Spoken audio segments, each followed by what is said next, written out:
Hi, I'm Heather Handmade, and today I am going to teach you how to sew a button on by sewing machine. The second way feels really fast because you're using a sewing machine. It's great to be able to sew buttons onto clothes you are making, or if you have a button fall off of something that you bought at the store, this is a really quick way to sew it back on. I'm going to teach you how to sew a button on with a sewing machine. Now, I have a specific brand of machine, so it might look different than yours, but it is a similar technique with whatever sewing machine you use. It will work just fine. So this is a regular sewing machine foot. What you need to do is you need to put in a sewing machine foot that has this hole, and I can't remember actually. This is not really for sewing buttons on, it's actually for something else, but you can use it for sewing buttons on and it works really well. So take out your other foot and place this one in. So if you can see, it comes up and down for pressure, and the needle is going to go right down in the middle of that hole. So I have this piece of quilting cotton. It is folded over once. If you were actually sewing a button on, you would have interfacing in between to help make it extra sturdy. I have a plain button. It has 4 holes.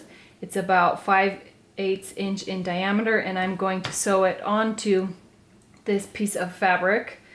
So what you're going to do is you find your placement of your button. You're going to take a piece of Scotch tape. You want it to be clear so you can see the holes in the button, and you're going to tape your button onto the fabric like this so that it stays in place.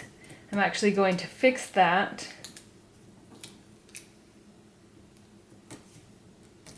So there's that button in place on the fabric. So I'm going to bring this over, and as you can see, I'm bringing my foot down, and when I sew a button on with my sewing machine, I usually do, I sew across these 2 holes, and then I sew across these 2 holes kind of like an equal sign.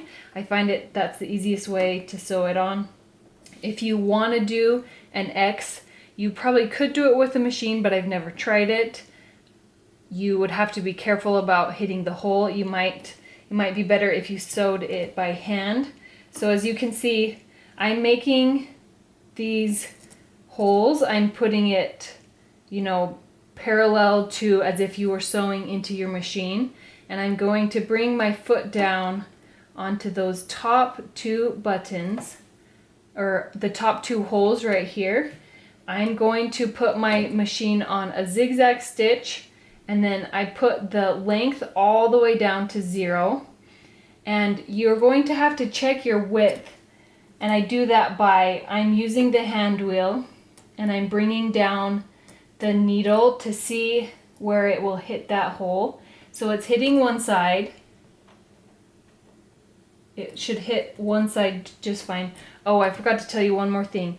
What you need to do is, before you start sewing, you need to push the button on your machine that will actually drop the feed dogs. So my feed dogs drop down below, and they won't be pushing on the fabric at all and pulling it or anything. Even if your stitch is at 0, the feed dogs are coming up and down, and they can tear your fabric on the other side. So I'm going to move this slightly. So I bring one side down. You can hear it just went through the tape, that kind of click. And right now it's right in the middle of the hole on the left, and then it's coming up and it's coming to the other side, and I'm using only my hand wheel because I don't want to hit the button and break my needle. So I'm coming down and I'm checking, and actually this width of my zigzag stitch is actually the perfect width for these buttonholes. So I just went down twice, and I like to go down about 10 to 12 times. You can, once you've figured out your hole is in, or that your stitch width is the right amount for your button, you can do it with your foot, which I will show you right now. So I have done a good amount of stitching on the top hole. Now I lift and I'm going to move this so that the next two buttonholes are in the right place to hit the needle. So I'm going to check it with my hand wheel first, like this. Come down on both sides. And then I do the rest with my foot.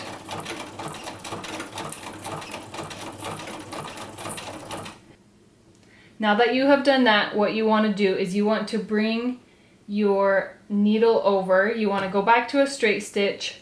Keep your feed dogs dropped over. You want to come down to where you just came up. And so see how I'm that thread where it's coming up right where my needle is going to come down. And I am just going to go down 3 times, and that will help lock the stitch. Then I lift my foot and I pull this out, cut my threads. So that is sewn on. What I like to do now is I pull off my tape, and it's kind of, as you can see, it kind of, broke a lot of holes there in the middle, so it's pretty easy to pull off. I don't usually have any last pieces of tape there in the way. So often buttons will fall off even after being locked, just because the bobbin thread, once you pull on one of these threads, it can just pull it all out. So I grab some clear nail polish, or you can also use fray check, but I think that clear nail polish does a better job. So I open it up and I just get a tiny bit of nail polish on the brush on the end. And I do this before I clip the threads because I want it to be nice and secure. So I just put kind of a dab of nail polish right there on the front. It does make it a little bit shiny, but I don't think anyone is looking that close at your button. And even on the back, sometimes depending on how strong I think the fabric is or the thread, I will also go to the back and put, a little bit just there on the thread. I'm trying to skip the fabric and just do the thread. On the back, it definitely makes it look wet, and it will look like that forever, but since it's the back, it's not that big of a deal. You wait for it to dry. The nail polish dries pretty fast when it's not on your fingernails. And then, once it's all dry, then I clip the threads down right to the bottom where it's coming off. So I do that to the front and the back. And that is how you sew a button on with a sewing machine. I hope you enjoyed this tutorial about how to sew a button on, and tell me which method you like to use in the comments. Do you like to use a sewing machine, or do you like to sew buttons on by hand? Thanks for watching my video. I hope you have a wonderful day.